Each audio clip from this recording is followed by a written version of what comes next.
ជំរាបសួរបងប្អូនទាំងអស់គ្នាសូមស្វាគមន៍មកកាន់ Channel Learn Something with Pirate សុខសប្បាយទាំងអស់គ្នាទេបងប្អូនខានជួបគ្នាយូរមែនតើណាជួបគ្នាលើកនេះគឺថាចិត្តដល់ពេលបុណ្យចូលឆ្នាំថ្មីប្រពៃណីខ្មែរល្មមតែម្ដងបាទខ្ញុំសង្ឃឹមថាបងប្អូនប្រកាសជាសុខសប្បាយទាំងអស់គ្នានៅក្នុងវីដេអូកាលពីលើកមុនខ្ញុំបាននិយាយអំពីរឿងរ៉ាវផ្សេងជាច្រើនដែលខ្ញុំធ្លាប់បានឆ្លងកាត់ក៏ដូចជាជួបប្រទះក្នុងជីវិតតាំងពីពេលនៅក្មេងៗរហូតមកដល់ពេលបច្ចុប្បន្ននេះសម្រាប់បងប្អូនដែលមិនទាន់បានចូលមើលវីដេអូកាលពីលើកមុនហើយចង់ស្វែងយល់អំពីដំណើរជីវិតរបស់ខ្ញុំថាធ្លាប់ឆ្លងកាត់រឿងរ៉ាវខ្លះនោះសូមបងប្អូនចុចចូលទៅកាន់ link ដែលខ្ញុំបានដាក់នៅខាងក្រោមបាទហើយនៅវីដេអូនេះខ្ញុំនឹងនិយាយអំពីជីវិតរស់នៅក៏ដូចជាប្រវត្តិនៃការសិក្សារបស់ខ្ញុំនៅសាលាកុមារពិការភ្នែកនិងកោថ្លង់គ្រួសារថ្មី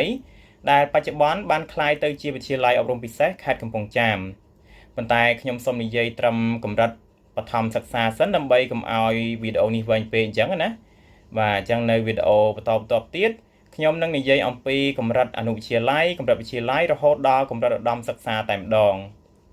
សូមអញ្ជើញបងប្អូនកុំភ្លេចចូលរួមតាមដានទស្សនាឲ្យបានគ្រប់វីដេអូដើម្បីស្វែងយល់ពីភាពខុសគ្នាទៅតាមកម្រិតនីមួយៗនៅក្នុងការសិក្សារបស់ខ្ញុំ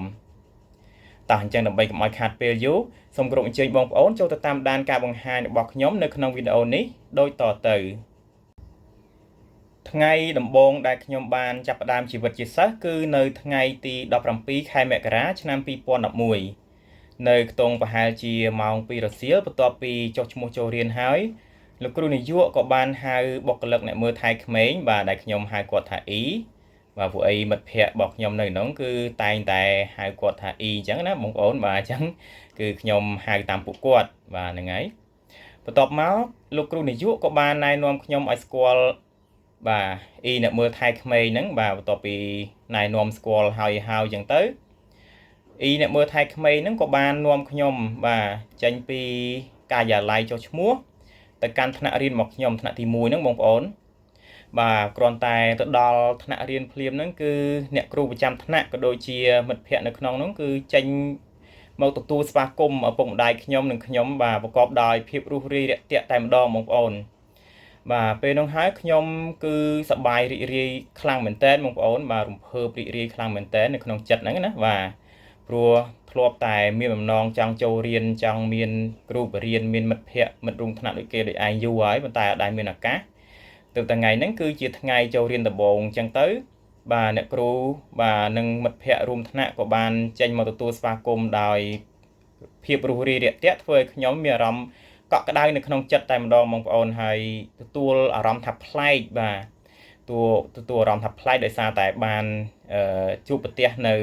បរិស្ថានថ្មីអញ្ចឹងណាបងប្អូនបាទបរិយាកាសជំវិញខ្លួនថ្មីអញ្ចឹងទៅបាទអញ្ចឹងទទួលអារម្មណ៍ហ្នឹងគឺរំភើបរីករាយខ្លាំងមែនតើបាទហើយទៅអ្នកគ្រូបាទប្រចាំថ្នាក់របស់ខ្ញុំហ្នឹងក៏ចាប់ផ្ដើមណែនាំអំពីអក្សរស្ទាបបាទដែលគេហៅថាអក្សរ Braille ក្នុងភាសាអង់គ្លេសគេហៅថាអក្សរ Braille បាទអញ្ចឹងទៅក៏គាត់ប្រាប់ឪពុកម្ដាយខ្ញុំថាត្រូវឲ្យខ្ញុំនឹងរៀនបាទរៀនចាក់អក្សរសិនបាទបាទត្រូវរៀនចាក់អក្សរបងប្អូនពេលហ្នឹងខ្ញុំឮពាក្យប្លែកពាក្យថាចាក់អក្សរហ្នឹងបងប្អូនណាបាទអត់ដែលឮពាក្យថាចាក់អក្សរហ្នឹងឯងពីមុនមកធ្លាប់តែឮពាក្យថាសរសេរអក្សរបាទដល់ពេលចូលរៀនថ្ងៃដំបូងហ្នឹងឮអ្នកគ្រូប្រាប់ថាឲ្យខ្ញុំរៀនចាក់អក្សរហ្នឹងបាទខ្ញុំគិតក្នុងចិត្តថាអូប្រហែលជាអក្សរបាទអក្សរសម្រាប់អ្នកពិការសម្រាប់សិស្សពិការហ្នឹងគេយកអំបោះបាទដោតចូលក្នុងម្ជុលហើយ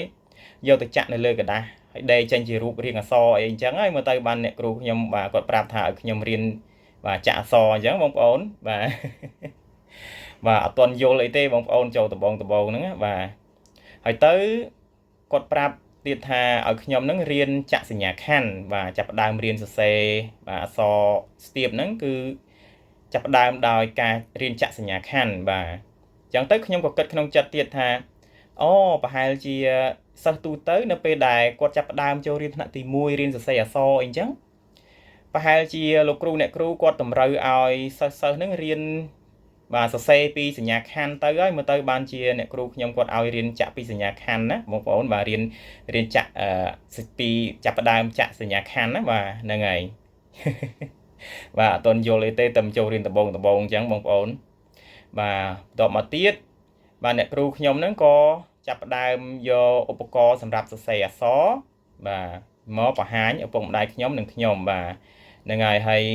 ដើម្បីសរសេរអក្សរស្ទាបបានហ្នឹងគេត្រូវការឧបករណ៍ចំនួន2បងប្អូនបាទឧបករណ៍ចំនួន2បាទខ្ញុំនឹងយកមកបង្ហាញជូនបងប្អូនមើលបាទអញ្ចឹងបងប្អូននេះឃើញទេបងប្អូននេះគេសម្រាប់យកមកសរសេរអក្សរស្ទាបបាទឧបករណ៍នេះបងប្អូនណាហ្នឹងហើយ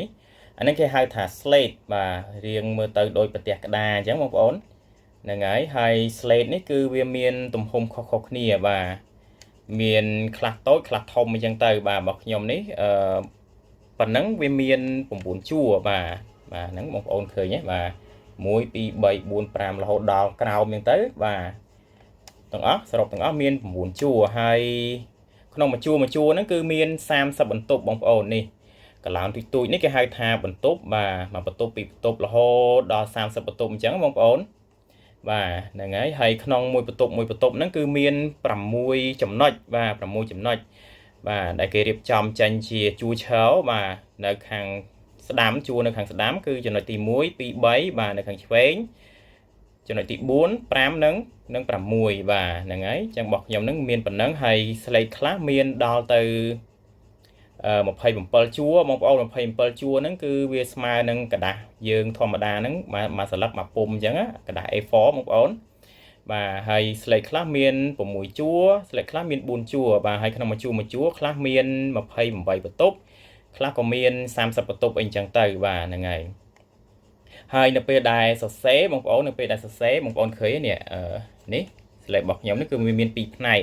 ខាងលើខាងក្រោមយើងអាចបត់ឡើងបត់ចុះបានអញ្ចឹងបងប្អូន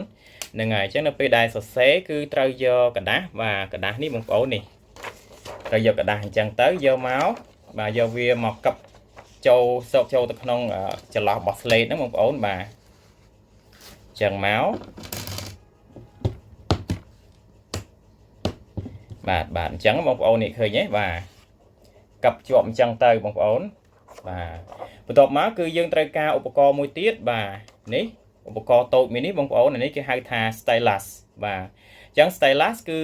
យើងយកមកសរសេរបាទយើងយកមកចាក់នៅលើចំណុចទាំងអស់ហ្នឹងទៅនេះបងប្អូន1 2 3 4រហូតដល់6ហ្នឹងទៅបាទ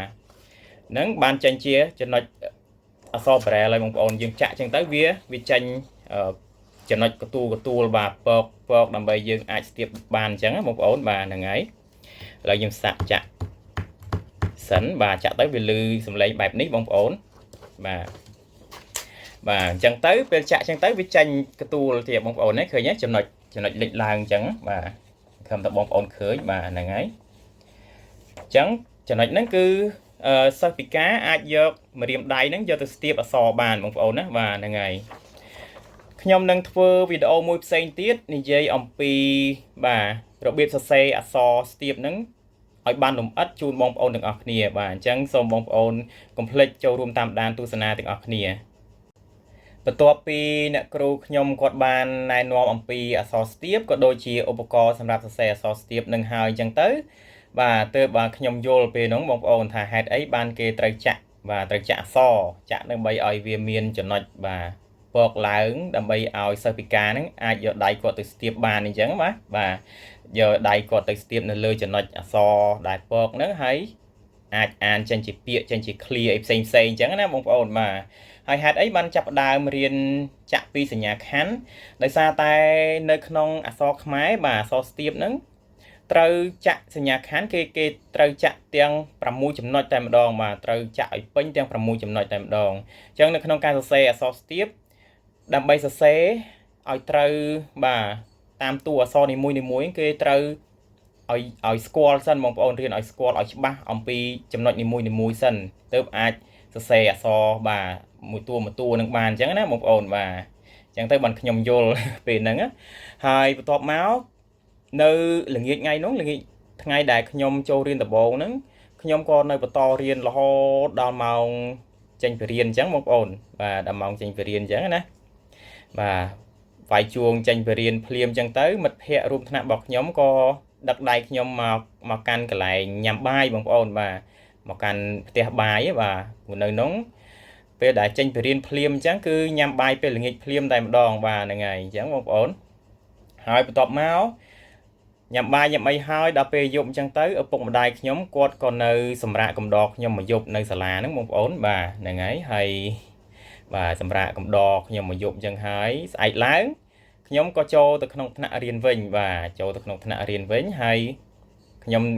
នៅអង្គុយរៀនអញ្ចឹងទៅឪពុកម្ដាយខ្ញុំក៏វិលត្រឡប់មកផ្ទះខ្ញុំនេះបាទនៅខេត្តស្វាយរៀងនេះវិញអញ្ចឹងបងប្អូនបាទអញ្ចឹងខ្ញុំក៏នៅត្រូវបន្តរៀននៅក្នុងម្នាក់ឯងបាទរៀនម្នាក់ឯងបាទញ៉ាំបាយនៅសាលាបាទគេងនៅសាលាបាទជាមួយមិត្តភ័ក្តិអីអញ្ចឹងទៅបងប្អូនបាទនៅឆ្ងាយពីក្រុមគ្រួសារឆ្ងាយពីភូមិស្រុកហើយពេលនោះបងប្អូនបាទអញ្ចឹងទៅពេលនោះគឺត្រូវរៀនទាំងពេលព្រឹកទាំងពេលល្ងាចតែម្ដងបងប្អូនហ្នឹងហើយពេលព្រឹករៀនវេនព្រឹកអញ្ចឹងទៅដល់ពេលល្ងាចរៀនវេនល្ងាចមកវេនទៀតអញ្ចឹងទៅបាទខ្ញុំរៀនចំណាយពេលរយៈពេលមួយសប្តាហ៍បងប្អូនមួយសប្តាហ៍ខ្ញុំអាចសរសេរចប់បញ្ចូលជាអ្នកស្រាក់បាទនៅក្នុងអក្សរស្ទាបហ្នឹងបងប្អូនបាទលឿនដែរបងប្អូនមកប្រៀបធៀបទៅនឹងមិត្តភ័ក្តិរបស់ខ្ញុំផ្សេងទៀតណាបាទព្រោះអ្នកគ្រូខ្ញុំគាត់ប្រាប់ថាអ្នកផ្សេងទៀតជាធម្មតាគឺអ្នកខ្លះរៀនដល់រយៈពេល1ខែហើយក៏មានអ្នកខ្លះដល់រយៈពេល1ឆ្នាំអីនោះបងប្អូនទើបគាត់អាចបញ្ចប់បាទគាត់អាចចេះចាំបានបាទចប់ទាំងភ្ជញ្ជនៈទាំងស្រាក់អញ្ចឹងបាទខ្ញុំរៀនត្រឹមតែមួយសប្តាហ៍ទេខ្ញុំអាចចាំបានទាំងអស់បាទទាំងភ្ជញ្ជនៈទាំងស្រាក់បាទអញ្ចឹងទៅពេលដែលរៀនចេះចាំភ្ជញ្ជនៈស្រាក់អញ្ចឹងហើយអ្នកគ្រូក៏បន្តឲ្យខ្ញុំនឹងរៀនស្ទាបសៀវភៅទៀតអញ្ចឹងបងប្អូនបាទហ្នឹងហើយបងប្អូននេះសៀវភៅខ្ញុំថ្នាក់ទី1មានទំហំប៉ុណ្ណេះបងប្អូនធំបាទឃើញទេបងប្អូននេះបាទហ្នឹងហើយសៀវភៅទំហំប៉ុណ្ណឹងសៀវភៅសម្រាប់រៀននៅក្នុងកម្មវិធីរដ្ឋអីចឹងបងប្អូនបាទអញ្ចឹងបើកអញ្ចឹងទៅហើយយកដៃស្ទាបទៅលើសៀវភៅអញ្ចឹងទៅបងប្អូនបាទហ្នឹងហើយស្ទាបអញ្ចឹងបងប្អូនឃើញនេះបាទអក្សរស្ទាបបាទនៅពេញសៀវភៅអញ្ចឹងទៅសៀវភៅធំមានទាំងពីរខាងបងប្អូននេះមើលបាទនេះក៏មានបាទនៅខាងនេះក៏មានដែរបងប្អូនមើលនេះបាទមានទាំងពីរផ្ទាំងដូចសៀវភៅធម្មតាដែរអញ្ចឹងណាបាទហ្នឹងហើយខ្ញុំចាប់ផ្ដើមរៀនស្ទាបសៀវភៅបាទព្រោះពេលដែលចេះសរសេរអក្សរស្ទាបហើយគឺត្រូវរៀនស្ទាបសៀវភៅមួយតង់ទៀតបងប្អូនដោយសារតែពេលដែលសរសេរគឺសរសេរពីស្ដាំទៅឆ្វេងប៉ុន្តែដល់ពេលស្ទាបអានគឺស្ទាបពីឆ្វេងមកស្ដាំធម្មតាអញ្ចឹងបងប្អូនណាបាទហើយនៅពេលរៀនស្ទាបសៀវភៅអញ្ចឹងបងប្អូនបាទពេលដែលរៀនស្ទាបសៀវភៅគឺត្រូវចំណាយពេលយូរបន្តិចបងប្អូនរៀនស្ទាបសៀវភៅរហូតដល់ប្រហែលជា7 ខែដែរបាទខ្ញុំអាចស្ទាបដឹងអញ្ចឹងណាបងប្អូនបាទព្រោះសរសេរអក្សរបច្រាស់ហើយអានបច្រាស់គ្នាអញ្ចឹងបាទអញ្ចឹងត្រូវរៀនឲ្យស្គាល់បាទហ្នឹងហើយរយៈពេលប្រហែលជា7 ខែខ្ញុំអាចស្ទាបដឹងអក្សរអានចេញជាពាក្យអីផ្សេងអញ្ចឹងទៅបាទក៏ខ្ញុំចាប់ផ្ដើមរៀនជាមួយឯងបាទសរសេរតាមអានអញ្ចឹងទៅហើយក៏ចាប់ផ្ដើមរៀនគណិតវិទ្យារបៀបគិតលេខបាទរបៀបគិតលេខបាទបូកដកអញ្ចឹងបងប្អូនបាទប៉ុន្តែរបៀបគិតលេខគឺគេមានឧបករណ៍មួយទៀតឧបករណ៍គេហៅថាក្បាច់ហ្នឹងបងប្អូនដែលចាស់គាត់ហៅថាក្បាច់ចិនប៉ុន្តែតែពិតទៅមិនមែនក្បាច់ចិនទេអាហ្នឹងគេយកកណាត់កម្មញ័យយកមកទ្រាប់គ្រាប់កម្មហ្នឹងបងប្អូនបាទគេយកគ្រាប់កម្មហ្នឹងយកមកធ្វើជាក្បាច់ទេបងប្អូនក្បាច់សម្រាប់គិតលេខសម្រាប់សិស្សពិការរៀនហ្នឹងបងប្អូនបាទហ្នឹងហើយវាស្តៀងទៅនឹងក្បាច់ចិនដែរតែមិនក្បាច់ចិនទេអាហ្នឹងណាបាទក្បាច់សម្រាប់សិស្សពិការគាត់រៀនបាទគាត់រៀនយកសម្រាប់គិតលេខប៉ុន្តែស្ដាយដែរដោយសារតែខ្ញុំអត់បានយកឧបករណ៍ហ្នឹងមកបង្ហាញជូនបងប្អូនបានឃើញទេដោយសារតែកាលពីខ្ញុំចេញពីវិទ្យាល័យខ្ញុំហ្នឹងគឺខ្ញុំបកគលឧបករណ៍ក្បាច់ហ្នឹងទៅឲ្យសិស្សប្អូនចំនួនក្រោយបាទព្រោះគាត់ខ្វះខាតក្បាច់អញ្ចឹងទៅបាទខ្ញុំក៏បកគលឧបករណ៍ហ្នឹងទៅឲ្យគាត់អញ្ចឹងដើម្បីឲ្យគាត់បានរៀនបានងាយស្រួលអញ្ចឹងណាបងប្អូនបាទហ្នឹងហើយអញ្ចឹងទៅខ្ញុំក៏អត់មានបាទឧបករណ៍ក្បាច់ហ្នឹងយកមកបង្ហាញជូនបងប្អូនមើលឲ្យបានឃើញទេបាទហ្នឹងហើយពេលដែលរៀនហ្នឹងទៅបងប្អូនរៀននៅក្នុងខែទី1បាទខែទី1ខ្ញុំជាប់ចំណាត់ថ្នាក់លេខ6បាទខែទី1ខែដំបូងហ្នឹងតបមកខែបន្តទៀតបាទខ្ញុំទទួលបានចំណាត់ថ្នាក់លេខ1រហូតបងប្អូនបាទពេលហ្នឹងហ្នឹងហើយ សប្បាយចិត្តមែនតើបងប្អូនដែលអ្នកគ្រូគាត់តែងតែសរសើរខ្ញុំហើយមិត្តភ័ក្តិជុំវិញខ្លួនក៏ដូចជាលោកគ្រូអ្នកគ្រូផ្សេងទៀតនៅក្នុងសាលាហ្នឹងគាត់តែងតែសរសើរខ្ញុំគ្រប់គ្នាថាខ្ញុំរៀនប៉ាកែអីចឹងបាទតាំងពីចាប់ផ្ដើមរៀនដំបូងរៀនសរសេរអក្សររៀនអីចឹងបងប្អូនបាទហ្នឹងហើយពេលអញ្ចឹងសប្បាយរីករាយខ្លាំងមែនតើបាទមានកម្លាំងចិត្តរៀនព្រឹសតែម្ដងបងប្អូនបាទខ្ញុំរៀនថ្នាក់ទី1ហ្នឹងបានបាទចប់ឆ្នាំថ្នាក់ទី1បងប្អូនពេលដែលចប់ឆ្នាំថ្នាក់ទី1ហ្នឹងដោយសារតែអ្នកគ្រូគាត់មើលឃើញសមត្ថភាពខ្ញុំនិយាយថារៀនលះហះអីចឹងបងប្អូនបាទអាចចាប់បានលឿនអីចឹងទៅឆ្លាតអីចឹងទៅហើយណាមួយអាយុរបស់ខ្ញុំក៏រៀងច្រើនហើយដែរពេលនោះខ្ញុំចូលរៀនថ្នាក់ទី1ហ្នឹងអាយុ13 14ឆ្នាំអីហើយបងប្អូនបាទហ្នឹងហើយបាទរៀងច្រើនហើយដែរអញ្ចឹងទៅក៏អ្នកគ្រូខ្ញុំហ្នឹងគាត់ជំរុញឲ្យខ្ញុំផ្លោះឡើងទៅថ្នាក់ទី3ហ្មងទៅបាទពេលនោះនៅចុងឆ្នាំថ្នាក់ទី1ហ្នឹងក៏អ្នកគ្រូគាត់ប្រាប់ថាឲ្យខ្ញុំហ្នឹងផ្លោះឡើងថ្នាក់ទី3ត្មងទៅដើម្បីឲ្យចំណេញពេលអញ្ចឹងបងប្អូនបាទប៉ុន្តែពេលដែលអ្នកគ្រូគាត់ប្រាប់អញ្ចឹងទៅខ្ញុំក៏ចង់ផ្លោះដែរបងប្អូនប៉ុន្តែអ្នកនៅជុំវិញខ្លួនខ្ញុំហ្នឹងគឺមិត្តភ័ក្តិរបស់ខ្ញុំមួយចំនួនហ្នឹងគឺគាត់បាទណែនាំថាគាត់ផ្ដល់យោបល់ថាកុំផ្លោះអីទៅផ្លោះឡើងថ្នាក់ទី3ទៅពិបាកណាបើសិនជាអត់ចេះគ្រឹះថ្នាក់ទី2ទៅអត់ទាន់គេទេបាទអញ្ចឹងបងប្អូនបាទអញ្ចឹងទៅ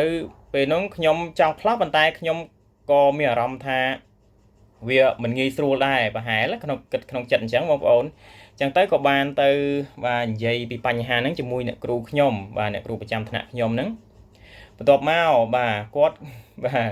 គាត់រៀងនេះដែរបងប្អូនគាត់រៀងខឹងតិចដែរបាទគាត់និយាយខ្លាំងសលេងខ្លាំងមកកាន់ខ្ញុំអញ្ចឹងបងប្អូនបាទខ្ញុំប្រាប់គាត់ថាអ្នកគ្រូអើយបងសិស្សច្បងបាទខ្ញុំហៅគាត់សិស្សច្បងបាទសិស្សច្បងខ្ញុំហ្នឹងគឺគាត់ណែនាំថាកុំឲ្យខ្ញុំផ្លោះអីឲ្យខ្ញុំរៀនទៅតាមលំដាប់ទៅដោយសារតែផ្លោះទៅវាថាវាធ្វើឲ្យខ្ញុំពិបាកទៅរៀនថ្នាក់ទី3មកអត់មានគ្រឹះថ្នាក់ទី2អញ្ចឹងណាបងប្អូនដល់ពេលអញ្ចឹងទៅអ្នកគ្រូគាត់ថាពីណាគេនិយាយមើលប្រាប់អ្នកគ្រូមើលប្រាប់មុខអ្នកគ្រូមើលអ្នកគ្រូទៅរកមុខវាគាត់និយាយខ្លាំងមកខ្ញុំអញ្ចឹងបងប្អូនបាទដល់ពេលអញ្ចឹងទៅខ្ញុំក៏ខ្លាចគាត់អញ្ចឹងទៅបាទហើយខ្លាចគាត់អញ្ចឹងទៅក៏តាមគាត់ទៅហើយគាត់ថាអូតាមអ្នកគ្រូទៅអត់ខុសទេបាទអ្នកគ្រូមើលសមត្ថភាពបងឯងដឹងហើយព្រោះអត់មានពិបាកអីទេថ្នាក់ទី3សមត្ថភាពបងឯងប៉ុណ្ណឹងគឺទៅរៀនមួយគេហ្នឹងគឺថាស្រួលហើយអត់អីទេស៊ីផុយហ្មងបាទអញ្ចឹងទៅដោយសារខ្លាចគាត់ផងអីផងហើយបាទគាត់ចេះលើកទឹកចិត្តអីអញ្ចឹងទៅបានបាទខ្ញុំចប់ពីថ្នាក់ទី1ហ្នឹងខ្ញុំចូលឆ្នាំសិក្សាថ្មីក៏ផ្លោះឡើងទី3ហ្មងប៉ុន្តែនៅចុងឆ្នាំថ្នាក់ទី1ហ្នឹងបាទបងប្អូនខ្ញុំចូលទៅរៀនជាមួយមិត្តភ័ក្តិរបស់ខ្ញុំថ្នាក់ទី2បានមួយរយៈដែរប្រហែលជា7 ខែដែរមិត្តភ័ក្តិរបស់ខ្ញុំបាទដែលខ្ញុំត្រូវផ្លោះទៅរៀនមួយពួកគាត់ហ្នឹងបងប្អូនបាទអញ្ចឹងរៀនថ្នាក់ទី2ហ្នឹងបានតែមួយខែទេបងប្អូនបាទហើយមិញហ្នឹងសភៅមិញហ្នឹងគឺសភៅថ្នាក់ទី2ទេដែលខ្ញុំយកមកបង្ហាញបងប្អូននេះសភៅនេះហ្នឹងបងប្អូនបាទហ្នឹងហើយព្រោះកាលហ្នឹងខ្ញុំមកផ្ទះពេលវ៉ាកងហ្នឹងចុងឆ្នាំហ្នឹងវ៉ាកងក៏យកសភៅថ្នាក់ទី2ហ្នឹងបាទបានទៅរៀនថ្នាក់ទី2មួយគេមួយរយៈហ្នឹងក៏យកសភៅថ្នាក់ទី2ហ្នឹងយកមកបាទយកមកទុករក្សាទុកដើម្បីទុកជាអនុស្សាវរីយ៍ផងហើយបាទពេលអបសុកអីបើកសភៅនឹងអានអញ្ចឹងទៅបងប្អូនណាបាទដើម្បីរំលឹកអនុស្សាវរីយ៍កាលពីនៅសាលាអញ្ចឹងណាបាទបន្ទាប់ពីចូលរៀនជាមួយមិត្តភ័ក្តិបានរយៈពេល7 ខែនៅថ្នាក់ទី2ហ្នឹងក៏ខ្ញុំសម្រាប់វ៉ាកងមកផ្ទះបាទហើយដល់ពេលចូលកងវិញអញ្ចឹងទៅគឺត្រូវដល់ឆ្នាំសិក្សាថ្មីបាទឆ្នាំសិក្សា2011 2012ហ្នឹងខ្ញុំក៏បានផ្លោះឡើងថ្នាក់ទី3តាមអ្នកគ្រូរបស់ខ្ញុំបងប្អូនបាទហ្នឹងហើយនៅសាលារបស់ខ្ញុំហ្នឹងគឺគេមានកម្មវិធីសមាហរណកម្មបាទមានន័យថាយកសិស្សពិការភ្នែកហ្នឹងទៅឲ្យរៀនជាមួយនឹងសិស្សធម្មតាបាទនៅសាលារដ្ឋបងប្អូនអញ្ចឹងសិស្សនៅសាលារបស់ខ្ញុំហ្នឹងចែកចេញជាសិស្សពិការភ្នែកហើយនិងសិស្សកោថ្លង់អញ្ចឹងបងប្អូនបាទសម្រាប់សិស្សពិការភ្នែកចាប់ពីថ្នាក់ទី3ឡើងទៅគឺតម្រូវឲ្យពួកគាត់ទៅរៀននៅសាលារដ្ឋមួយពេលទៀតបាទទៅរៀននៅសាលារដ្ឋមួយពេលទៀតហើយបើសិស្សកោថ្លង់គឺចាប់ពីថ្នាក់ទី5ឡើងទៅมันអាចតម្រូវឲ្យទៅរៀននៅសាលារដ្ឋបាទសាលាបឋមសិក្សានៅក្បែរសាលារបស់ខ្ញុំហ្នឹងបងប្អូន បាទហ្នឹងហើយ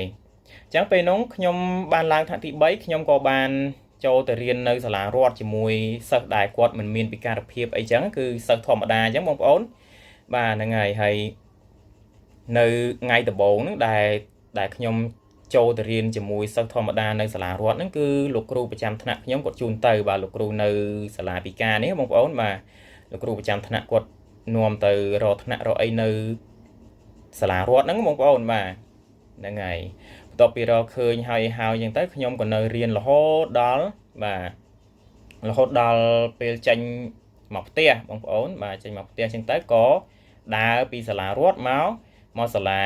បាទពីការផ្នែកនេះវិញទៅអត់សូវឆ្ងាយអីប៉ុន្មានទេបងប្អូនប្រហែលជា200-300 ម៉ែត្រអីទេចម្ងាយពីសាលាខ្ញុំទៅសាលារដ្ឋហ្នឹងបងប្អូនណាបាទសាលាដែលខ្ញុំទៅរៀនហ្នឹងសាលារដ្ឋហ្នឹងគឺឈ្មោះថាសាលាបឋមសិក្សាទួលថ្មបងប្អូនអ្នកនៅក្រុងកំពង់ចាមគឺច្បាស់ជាស្គាល់ហើយបាទបងប្អូនអ្នកនៅកំពង់ចាមហ្នឹងគឺនៅក្រុងកំពង់ចាមបាទគឺសាលាបឋមសិក្សាទួលថ្មហ្នឹងគឺខ្ញុំរៀននៅក្នុងបងប្អូនបាទហើយដើរមកពីសាលារដ្ឋហ្នឹងគឺខ្ញុំដើរជាមួយមិត្តភ័ក្តិរបស់ខ្ញុំគាត់ពិការភ្នែកដែរប៉ុន្តែគាត់មិនមែនមើលអត់ឃើញទាំងស្រុងទេបងប្អូនគាត់នៅមានគេហៅតាមភាសាបច្ចេកទេសគេហៅថា low vision បាទគាត់ខ្សោយកំហើញបងប្អូនខ្សោយកំហើញប៉ុន្តែគាត់រៀនអក្សរធម្មតាបានអក្សរដែលយើងមើលនឹងភ្នែកហ្នឹងបាទយើងមើលសភៅយើងអីហ្នឹងបាទហ្នឹងហើយគឺគាត់អាចរៀនអក្សរធម្មតាបានគាត់អត់រៀនអក្សរស្ទាបដូចអ្នកដូចសិស្សពិការភ្នែកដែលគាត់មើលអត់ឃើញទាំងស្រុងទេអញ្ចឹងបងប្អូនបាទអញ្ចឹង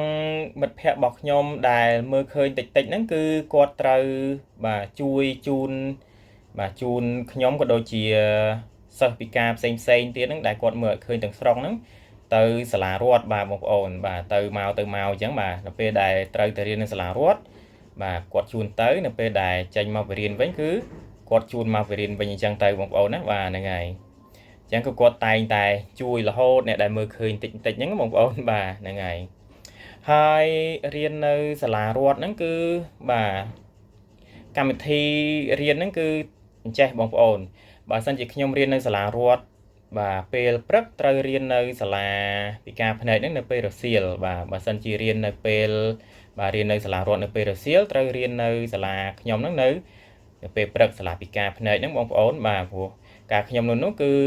គេបែងចែកកម្មវិធីបាទក្នុងមួយអាទិត្យរៀនពេលព្រឹករៀនមួយអាទិត្យរៀននៅពេលរសៀលនៅសាលាបឋមសិក្សាទូថ្មកាលនោះបងប្អូន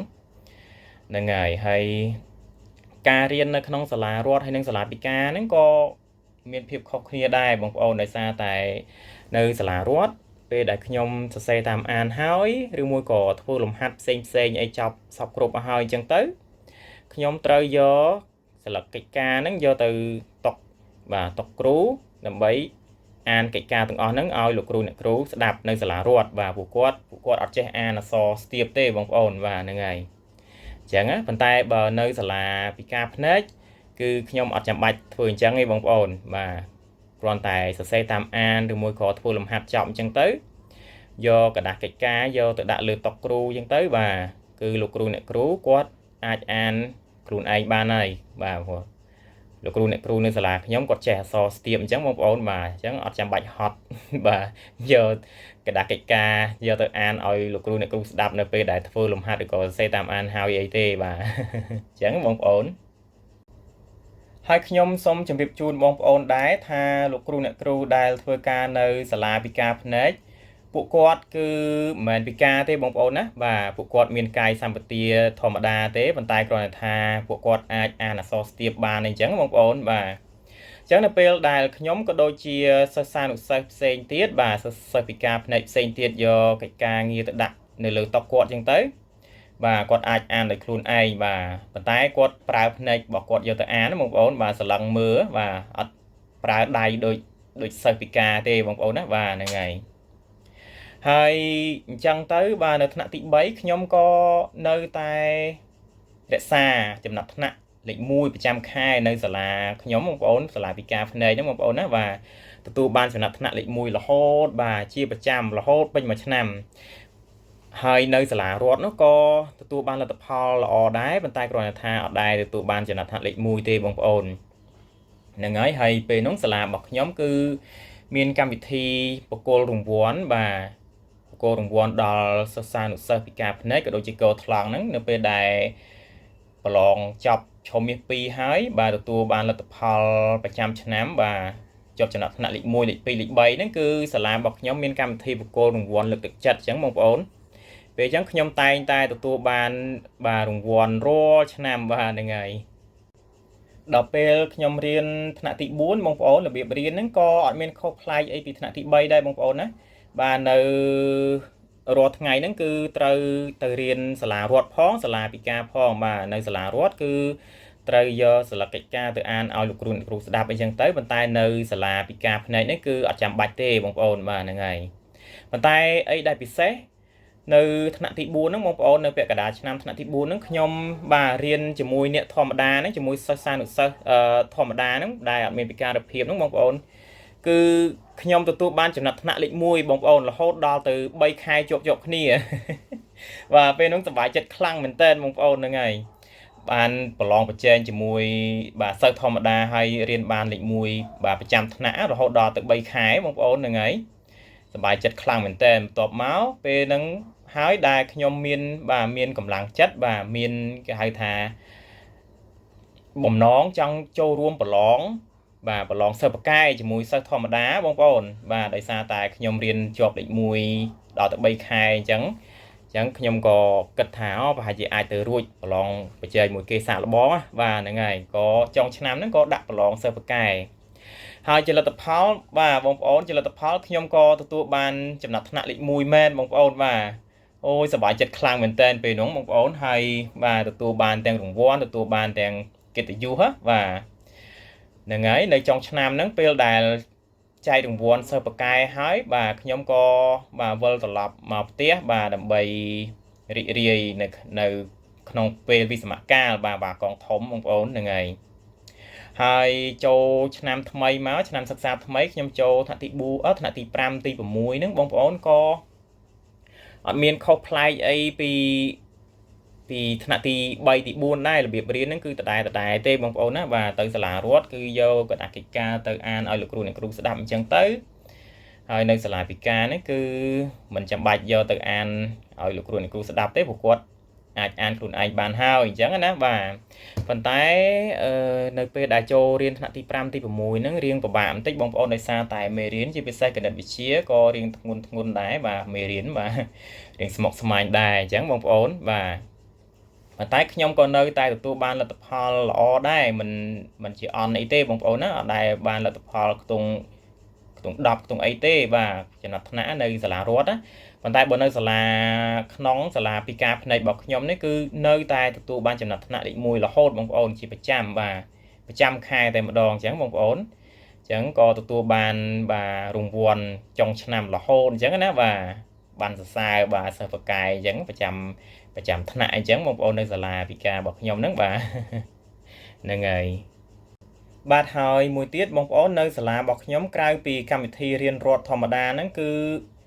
បាទគឺមានដាក់បញ្ចូលកម្មវិធីរៀនកុំព្យូទ័រហើយនឹងរៀនសិល្បៈបងប្អូនរៀនសិល្បៈហ្នឹងគឺសម្រាប់អ្នកពិការភ្នែកហ្នឹងគឺរៀនតន្ត្រីបាទប៉ុន្តែបើសិស្សកោថ្លង់គឺគាត់រៀនរាំល្បាំហាត់អីអញ្ចឹងបងប្អូនបាទអញ្ចឹងចាប់ពីថ្នាក់ទី3មកគឺខ្ញុំបានរៀនកុំព្យូទ័របងប្អូនហ្នឹងហើយរៀនប្រើប្រាស់កុំព្យូទ័រពេលហ្នឹងប៉ុន្តែខ្ញុំចង់រៀនកុំព្យូទ័រប៉ុន្តែខ្ញុំអត់ចេះអង់គ្លេសទេបងប្អូនបាទពេលហ្នឹងហើយបន្ទាប់មកគឺមិត្តភ័ក្តិរបស់ខ្ញុំគាត់ណែនាំថាឲ្យខ្ញុំរៀនអង់គ្លេសបានអាចរៀនកុំព្យូទ័របានបាទព្រោះអីត្រូវការស្ដាប់បាទស្ដាប់ហ្នឹងគឺកម្មវិធីអាននៅក្នុងកុំព្យូទ័រហ្នឹងគឺអានចេញជាភាសាអង់គ្លេសអញ្ចឹងបើខ្ញុំអត់ចេះអង់គ្លេសទេបាទដល់តែគ្រូវាយហើយគ្រូកាចណាស់បាទគ្រូកុំព្យូទ័រកាចណាស់បាទហ្នឹងហើយអញ្ចឹងទៅបាទខ្ញុំអត់ចូលចិត្តរៀនភាសាអង់គ្លេសទេបងប្អូនដូចខ្ញុំបានជម្រាបកាលពីវីដេអូដែលខ្ញុំបានបាទផុសលើកមុនអញ្ចឹងគឺខ្ញុំស្រឡាញ់តែភាសាចិនទេបាទកាលនោះខ្ញុំចូលចិត្តរៀនតែភាសាចិនទេក្រៅពីភាសាចិនគឺភាសាអីផ្សេងទៀតអត់ចាប់អារម្មណ៍ទាំងអស់បាទជាពិសេសគឺភាសាអង់គ្លេសគឺអត់ចូលចិត្តហ្មងពេលនោះបងប្អូនប៉ុន្តែដោយសារតែខ្ញុំចង់រៀនកុំព្យូទ័របាទខ្ញុំចង់រៀនកុំព្យូទ័រកាលពីនៅផ្ទះហ្នឹងអត់ទាន់បានចូលរៀនឃើញបងគាត់ប្រើកុំព្យូទ័រចង់ប្រើ ប្រើកុំព្យូទ័រដូចគាត់ណាសុំគាត់ប្រើអញ្ចឹងទៅគាត់ថាប្រើមិនកើតទេមើលអត់ឃើញអញ្ចឹងបងប្អូនប៉ុន្តែដល់ពេលចូលដល់សាលាបាទចូលទៅរៀននៅសាលាគេមានកម្មវិធីបង្រៀនកុំព្យូទ័របងប្អូនចាប់ពីថ្នាក់ទី3មកហ្នឹងគឺខ្ញុំបានចូលរៀនកុំព្យូទ័រអញ្ចឹងណាបងប្អូនហ្នឹងហើយដោយសារតែខ្ញុំចង់រៀនកុំព្យូទ័រអញ្ចឹងទៅក៏បង្ខំចិត្តរៀនភាសាអង់គ្លេសបាទពេលហ្នឹងគឺសុំសិស្សច្បងខ្ញុំបាទសិស្សច្បងដែលពេលហ្នឹងខ្ញុំរៀនថ្នាក់ទី3គាត់រៀនថ្នាក់ទី10ហើយបាទសិស្សច្បងខ្ញុំហ្នឹងសុំពឹងឲ្យគាត់ជួយបរៀនភាសាអង់គ្លេសបងប្អូនបាទប៉ុន្តែរៀនលើកដំបូងហ្នឹងខ្ញុំគិតថារៀនដើម្បីតែចេះពាក្យបច្ចេកទេសមួយចំនួនដើម្បីឲ្យរៀនកុំព្យូទ័រស្រួលទេបងប្អូនណាអាចរៀនកុំព្យូទ័របានទេហ្នឹងហើយអត់គិតថាចង់រៀនអត់គិតថាចង់រៀនអង់គ្លេសអីយូរទេបាទប៉ុន្តែរៀនបានមួយរយៈមកប្រហែលជាកន្លះឆ្នាំខ្ញុំអាចនិយាយភាសាអង់គ្លេសបានបងប្អូនអាចសន្ទនាពាក្យប្រចាំថ្ងៃអីជាមួយបាទគ្រូបរិញ្ញាបត្ររបស់ខ្ញុំក៏ដូចជាមិត្តភ័ក្តិផ្សេងទៀតដែលគាត់រៀនភាសាអង់គ្លេសដែរហ្នឹងបាទអាចនិយាយកិច្ចការងារតំណកិច្ចការងារអីផ្សេងបានពេលហ្នឹងបងប្អូនហើយចង់និយាយរឿងសម្ងាត់អីអត់ចង់ឲ្យអ្នកផ្សេងអ្នកដែលចេះអង់គ្លេសដឹងក៏បានអញ្ចឹងណាបាទអញ្ចឹងខ្ញុំក៏មានអារម្មណ៍ថាចាប់អារម្មណ៍រៀនអង់គ្លេសដែរតានេះព្រោះអាចនិយាយបានហើយដល់ពេលរៀនយូរទៅចេះតែតិចខ្ញុំហ្នឹងគឺស៊ាំនឹងការស្ដាប់ហើយការនិយាយភាសាអង់គ្លេសអញ្ចឹងបងប្អូនបាទមាត់ខ្ញុំក៏ស៊ាំនឹងការនិយាយជាខ្ញុំក៏ស៊ាំនឹងការស្ដាប់ចេះតែមានអារម្មណ៍ថាព្រោះម្ដងតិចអញ្ចឹងទៅខ្ញុំក៏ចាប់ផ្ដើមចង់រៀនភាសាអង់គ្លេសរហូតមកអញ្ចឹងបងប្អូនបាទអញ្ចឹងដោយសារគុណកុំព្យូទ័រណាបងប្អូនបាទគុណមេរៀនកុំព្យូទ័រទេដែលជំរុញឲ្យខ្ញុំរៀនភាសាអង់គ្លេសបើមិនអញ្ចឹងទេខ្ញុំប្រហែលជាអត់បានរៀនកុំព្យូទ័រអត់បានរៀនអង់គ្លេសហើយក៏អត់ចេះអង់គ្លេសដល់សប្តាហ៍ថ្ងៃដែរបងប្អូនណាបាទហើយកម្មវិធីដែលអនុញ្ញាតឲ្យសិស្សពិការអាចប្រើប្រាស់កុំព្យូទ័របានហ្នឹងគឺឈ្មោះថា NVDA បងប្អូនបាទតែប៉ុន្តែកម្មវិធីដែលអាចឲ្យសិស្សពិការប្រើកុំព្យូទ័របានហ្នឹងមានច្រើនប្រភេទទៀតបងប្អូនដូចជាចស្អីជាដើមប៉ុន្តែគ្រាន់តែថាខ្ញុំចាប់ផ្ដើមរៀនកុំព្យូទ័រដំបូងហ្នឹងគឺចាប់ផ្ដើមប្រើបាទ NVDA ដើម្បីបាទដំណើរការកុំព្យូទ័រប្រើប្រាស់កុំព្យូទ័រអញ្ចឹងបងប្អូនបាទអញ្ចឹងទៅខ្ញុំក៏បាទរៀងស្និទ្ធជាមួយកម្មវិធី NVDA បាទកម្មវិធីទាំងអស់ហ្នឹងគេហៅថាជា screen reader ដែលពេលដែលយើងចុចបាទប្រើប្រាស់ keyboard ដើម្បីចុចបាទបញ្ជាកុំព្យូទ័រអីអញ្ចឹងគឺបាទវាអានចេញជាសលេងបងប្អូនវាអានចេញជាសលេងដូចជាបាទយើងចុចអក្សរ A បាទវាអាន A ចុចអក្សរ B អាន B ឬក៏បាទប៊ូតុងសញ្ញាផ្សេងហ្នឹងគឺវាអានតាមនឹងអញ្ចឹងបងប្អូនតែអានសុទ្ធតែជាភាសាអង់គ្លេសទេបងប្អូនអញ្ចឹងបើសិនអ្នកណាដែលគាត់អត់ចេះអង់គ្លេសគាត់ពិបាកបងប្អូនពិបាកប្រើបន្តិចទាក់ទងនឹងបាទកុំព្យូទ័រសម្រាប់អ្នកពិការហ្នឹងព្រោះសិស្សពិការអត់អាចមើលឃើញ logo អត់អាចមើលឃើញសញ្ញាអីផ្សេងអញ្ចឹងគឺពិបាកចំណាំអញ្ចឹងមានតែពឹងទៅលើបាទភាសាអង់គ្លេសទេអញ្ចឹងបានមិត្តភ័ក្តិខ្ញុំបាទសិស្សដែលនៅហ្នឹងគឺជំរុញឲ្យខ្ញុំរៀនភាសាអង់គ្លេសអញ្ចឹងបាទដល់ពេលរៀនទៅស្រួលមែនបងប្អូនអត់សូវពិបាកទេរៀនភាសាអង់គ្លេសទៅស្ដាប់បាទការណែនាំនៅក្នុងកុំព្យូទ័រពួកគេនិយាយជាភាសាអង់គ្លេសទាំងអស់អញ្ចឹងណាបាទអញ្ចឹងស្ដាប់គាត់ស្ដាប់កុំព្យូទ័រអានហ្នឹងគឺងាយស្រួលបងប្អូនបាទឆាប់យល់បាទរៀនឆាប់ចេះឆាប់យល់អញ្ចឹងបងប្អូនណាបាទនៅក្នុងវីដេអូបន្តទៀតខ្ញុំនឹងព្យាយាមផលិតវីដេអូដែលតាក់ទងនឹងចំណេះដឹងកុំព្យូទ័រសម្រាប់សិស្សពិការភ្នែកបាទចែកជូនបងប្អូនដើម្បីតាមដានទស្សនាហើយក៏ជាប្រយោជន៍សម្រាប់សិស្សប្អូនពិការភ្នែកចំនួនក្រោយដែលគាត់ទើបតែចាប់ផ្ដើមរៀនកុំព្យូទ័រឲ្យគាត់បានបាទស្វែងយល់ក៏ដូចជាបាទរៀនសូត្រចំណេះដឹងឬក៏បទពិសោធន៍ដែលខ្ញុំបាទធ្លាប់បានឆ្លងកាត់នៅក្នុងការប្រើប្រាស់កុំព្យូទ័របាទហើយមិនត្រឹមតែចំណេះដឹងខាងផ្នែកកុំព្យូទ័រទេបាទនិយាយរួមទៅតើតើនឹងការប្រើប្រាស់គ្រឿងអេឡិចត្រូនិកបាទសម្រាប់សិស្សពិការភ្នែកសម្រាប់ជនពិការភ្នែកខ្ញុំនឹងព្យាយាមផលិតវីដេអូឲ្យបានច្រើនតាមដែលអាចធ្វើទៅបានបាទហើយអញ្ចឹងសូមបងប្អូនទាំងអស់គ្នាបន្តនៅគាំទ្រ channel របស់ខ្ញុំជារៀងរហូតបាទឥឡូវខ្ញុំសូមបន្តចែករំលែកតកតងនឹងជីវិតរស់នៅក្នុងសាលាពិការភ្នែកវិញម្ដងបងប្អូនណាបាញ់មិញហ្នឹងគឺតកតងនឹងប្រវត្តិសិក្សារបស់ខ្ញុំតែឥឡូវគឺសូមចែករំលែកបងប្អូនតកតងនឹងជីវិតរស់នៅក្នុងសាលាពិការភ្នែកវិញម្ដងណាបងប្អូនបាទចង់ដឹងថាមិនខ្លះហ្នឹងហើយអញ្ចឹង នៅពេលដែលខ្ញុំចូលដំបូងថ្នាក់ទី1ហ្នឹងបងប្អូនគឺអត់ទាន់យល់ដឹងអីទេបងប្អូនហ្នឹងហើយចូលទៅដល់រៀនក្នុងថ្នាក់ទី1ហ្នឹងហើយបន្ទាប់មកចាប់ពីថ្នាក់ទី1មកហ្នឹងគឺបាទខ្ញុំគិតថាអឺពេលដែលចូលក្នុងសាលាអញ្ចឹងគឺអ្នកមើលថែក្មេងគាត់ជាអ្នកទទួលខុសត្រូវបាទទទួលបន្ទុកខាងបោកសម្លៀកបំពាក់បាទបោកសម្អាតសម្លៀកបំពាក់ឲ្យសិស្សអីអញ្ចឹងបងប្អូនគ្រប់គ្នាអញ្ចឹងណាបាទហ្នឹងហើយព្រោះនៅផ្ទះគឺម្ដាយខ្ញុំគាត់អ្នកបោកខោអាវឲ្យខ្ញុំហើយខ្ញុំគិតថាខ្ញុំអត់អាចបោកខោអាវខ្លួនឯងបានទេដោយសារតែមើលអត់ឃើញអញ្ចឹងណាបាទហើយនៅពេលដែលចូលទៅរៀនដំបូងហ្នឹងក៏អ្នកមើលក្មេងគាត់បោកឲ្យទៀតអញ្ចឹងពេលអញ្ចឹងទៅខ្ញុំគិតថាខ្ញុំធ្វើអត់បានទេបងប្អូនពេលហ្នឹងហើយនៅពេលដែលចូលទៅថ្ងៃដំបូងថ្ងៃដំបូងហ្នឹងខ្ញុំក៏បានដឹងថាមានអ្នកពិការភ្នែកហ្នឹងគាត់បោកខោអាវខ្លួនឯងបាទហ្នឹងហើយគាត់បោកខោអាវខ្លួនឯងហើយខ្ញុំបែរជាគិតថាអញ្ចេះបងប្អូនបែរជាគិតថាពួកគាត់នឹងអភ័ព្វពួកគាត់នឹងអត់មានសំណាងអីអញ្ចឹងបាទដោយសារតែគាត់មើលអត់ឃើញហើយអញ្ចឹងគឺគាត់ត្រូវបោកខោអាវខ្លួនឯងទៀតអត់មានណាគេជួយបោកឲ្យគាត់ទៅជាខ្ញុំគិតថាពួកគាត់នឹងអភ័ព្វអត់មានសំណាងអីវិញអញ្ចឹងបងប្អូនហ្នឹងហើយបាទហើយ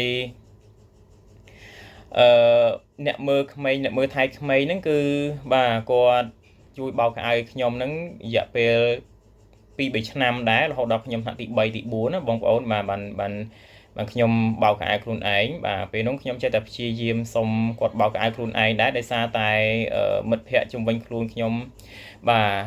ពួកគាត់បោកខោអាវខ្លួនឯងទាំងអស់អញ្ចឹងទៅបាទមានអារម្មណ៍ថាលាអខ្លួនដែរអញ្ចឹងណាបាទពេលខ្ញុំចូលរៀនបានកន្លះឆ្នាំហ្នឹងខ្ញុំក៏សាកល្បងសុំគាត់បាទបោកខោអាវខ្លួនឯងតែបាទគាត់អត់ទាន់អនុញ្ញាតឲ្យខ្ញុំបោកខ្លួនឯងអញ្ចឹងបងប្អូនរហូតដល់ខ្ញុំរៀនថ្នាក់ទី3ទី4អញ្ចឹងទៅបាទបានខ្ញុំសុំគាត់ម្ដងទៀតតែគាត់ក៏នៅតែអត់ឲ្យបោកខ្លួនឯងដែរបាទអ្នកមើលថៃក្មេងហ្នឹងគាត់នៅតែបោកឲ្យខ្ញុំបាទប៉ុន្តែខ្ញុំចេះតែលួចបោកមកផ្លេពីផ្លេខ្លួនឯងអញ្ចឹងបងប្អូនបាទអញ្ចឹងយូរទៅគាត់ដឹងថាខ្ញុំបាទចង់បោកខោអាវខ្លួនឯងមែនអញ្ចឹងទៅបានគាត់បដ ாய் ខ្ញុំបោកខោអាវខ្លួនឯងរហូតអញ្ចឹងទៅបងប្អូនបាទហើយនៅពេលដែលខ្ញុំអាចបោកខោអាវខ្លួនឯងបានអញ្ចឹងទៅបាទមកដល់ផ្ទះវិញក៏សាកល្បងសុំម៉ែបោកខ្លួនឯងបាទប៉ុន្តែពេលនោះម៉ែខ្ញុំគាត់ក៏អត់ទាន់បដ ாய் ដែរបាទអត់ទាន់បដ ாய் ខ្ញុំបោកខ្លួនឯងទេបាទគាត់បាទប្រាប់ខ្ញុំថាបន្តិចបន្តួចហ្នឹងចាំគាត់បោកឲ្យអញ្ចឹងណាបាទកាលថ្នាក់ទី3ទី4បាទពេលមកវ៉ាកម្ដងអញ្ចឹងណាហើយពេលនោះខ្ញុំក៏បាទបោកកៅអៅធ្លាប់តែបោកកៅអៅនៅសាលាម្នាក់ឯងវាពិបាកដែរអញ្ចឹងទៅបាទម៉ែខ្ញុំគាត់ស្ម័គ្រចិត្តបោកឲ្យអញ្ចឹងទៅខ្ញុំក៏បាទបន្តឲ្យគាត់បោកឲ្យអញ្ចឹងទៀតទៅបងប្អូនណាបាទហ្នឹងហើយអញ្ចឹងនៅសាលាបោកកៅអៅខ្លួនឯងតែដល់ពេលមកផ្ទះម៉ែគាត់បោកឲ្យបាទសុំគាត់បោកខ្លួនឯងដែរតែគាត់បាទអត់បដ ாய் ឲ្យបោកអញ្ចឹងណាបាទហ្នឹងហើយអញ្ចឹងទៅក៏បោកកៅអៅក៏ហត់ដែរអញ្ចឹងទៅក៏បានលេសហ្នឹងបាទគាត់បោកឲ្យហ្មងទៅហ្នឹងហើយបាទហើយនៅសាលារបស់ខ្ញុំហ្នឹងគឺញ៉ាំបាយញ៉ាំទឹកគឺបាយខាងសាលាឲ្យញ៉ាំបាយមួយថ្ងៃ3ពេលបាទហាពេលព្រឹកពេលថ្ងៃត្រង់និងពេលល្ងាចបាទហើយគឺបាទគេចែកអីគេបងប្អូនគេហៅសាប៊ូដុសសម្ភារៈប្រើប្រាស់ប្រចាំថ្ងៃហ្នឹងបងប្អូនបាទសាប៊ូដុសខ្លួនបាទថ្នាំដុសធ្មេញច្រោះដុសធ្មេញសាប៊ូកក់សក់អីចឹងទៅសាប៊ូបោកខោអាវអីហ្នឹងជារៀងរាល់ខែបងប្អូនហ្នឹងហើយឲ្យបាទផ្ដល់ឲ្យប្រចាំខែដើម្បីឲ្យងាយស្រួលសម្រួលដល់ការរស់នៅសម្រាប់សិស្សពិការនៅក្នុងហ្នឹងចឹងបងប្អូនបាទហើយខោអាវបាទសម្លៀកបំពាក់សិក្សាហ្នឹងគឺមួយឆ្នាំគឺខាងសាលាផ្ដល់ឲ្យ2កាផ្លេនៅសាលាខ្ញុំបងប្អូនបាទហើយអញ្ចឹងខ្ញុំនៅម្នាក់ឯងអញ្ចឹងទៅអត់មានឪពុកម្ដាយនៅថែទាំទេបាទនៅជាមួយមិត្តភ័ក្តិហើយនឹងជាមួយបាទអ្នកមើលថែក្មេងហ្នឹងអញ្ចឹងបងប្អូនកាលពីខ្ញុំទៅដល់សាលាដំបងហ្នឹងបងប្អូនអត់មានអារម្មណ៍ថានឹកផ្ទះទេកន្លះខែដំបងបងប្អូនដោយសារតែកំពុងតែសប្បាយចិត្តបាទបានចូលរៀនដូចគេដូចឯងអញ្ចឹងបាទអត់មានអារម្មណ៍អីនឹកផ្ទះទេពេលនោះតែក្រោយមកទៀតបាទខ្ញុំក៏មានអារម្មណ៍ថានឹកផ្ទះខ្លាំងមែនតើបាទបងប្អូនទៅដល់សាលាប្រហែលជាខ្ទង់កន្លះខែហ្នឹងនឹកយកតែមែនតើបងប្អូននឹកដល់ថ្នាក់យំបាទនឹកដល់ថ្នាក់គេងយំចិត្តមួយខែពេលនោះហ្នឹងហើយក៏ទទួលស្គាល់អារម្មណ៍នឹកផ្ទះហ្នឹងគឺបែបម៉េចបងប្អូនណាបាទហើយបន់ឲ្យទៅដល់ពេលមានឱកាសមកផ្ទះទេបាទវ៉ាកងតូចវ៉ាកងធំឯហ្នឹងបាទមួយឆ្នាំ và bọn ai tự đào về mà lên tia chẳng bông ổn tại có áp lực riêng đây bông ổn nực tia chẳng nào đó có áp lực riêng đấy và hay khi nhóm có xa call mà lên tia rồi mới có bụng mà đai khi nhóm có tay tại call từ lên khi nhóm nơi giờ là nông trăm ngày chẳng bông ổn và ngày ro ngày chẳng từ ngày hay nơi giờ là nó cài bị riêng không mang ruột thom đa nó còn miên sao chứ bong bà quật chui bờ riêng đây bong ôn là nghĩ chứ bà tung chạp bị mong của mùi chiêng bà là hộ đồng mong trận bà vậy trận bùn này chẳng tới bà sầm rạ riêng ngày bong quật chui bờ riêng sao chứ bong cho non môn lại quật riêng môn chẳng quật chui bờ riêng bà cần bị chia bị sạc mai bà chẳng tới là ngày bàสำหรับការបង្ហាញរបស់ខ្ញុំនៅក្នុងវីដេអូនេះគឺបានមកដល់ទីបញ្ចប់ហើយបាទខ្ញុំសូមថ្លែងអំណរគុណបងប្អូនទាំងអស់គ្នាដែលបានចំណាយពេលវេលាមកតាមដានទស្សនាការបង្ហាញរបស់ខ្ញុំតាំងពីដើមរហូតដល់ចប់ខ្ញុំបាទសូមអភ័យទោសពីសំណាក់បងប្អូនទាំងអស់គ្នាបើសិនជាខ្ញុំបាទប្រើប្រាស់កាយវិការឬក៏ពាក្យសម្ដីកន្លែងណាដែលមិនសមរម្យបាទលើសលួសខ្វះខាតត្រង់កន្លែងណាក៏សូមបងប្អូនទាំងអស់គ្នាអធិស្ឋានអភ័យទោសឲ្យខ្ញុំផងខ្ញុំបាទសូមគោរពជូនពរបងប្អូនទាំងអស់គ្នាមានសុខភាពល្អសំណាងល្អជាពិសេសបាទគឺសប្បាយរីករាយនៅក្នុងឱកាសបាទឆ្នាំថ្មីប្រពៃណីជាតិខ្មែរយើងខាងមុខនេះសូមបងប្អូនធ្វើដំណើរទៅទីណាកន្លែងណាជួបតែសុខសុវត្ថិភាពគ្រប់ពេលវេលាគ្រប់ទីកន្លែងបាទសូមសន្យាជួបបងប្អូននៅវីដេអូក្រោយៗទៀតហើយសូមគោរពថ្លែងអំណរគុណបងប្អូនម្ដងទៀតដែលបានចំណាយពេលតាមដានទស្សនាវីដេអូរបស់ខ្ញុំតាំងពីដើមរហូតដល់ចប់បាទអញ្ចឹងនៅពេលនេះខ្ញុំបាទសូមអរគុណសូមជម្រាបលា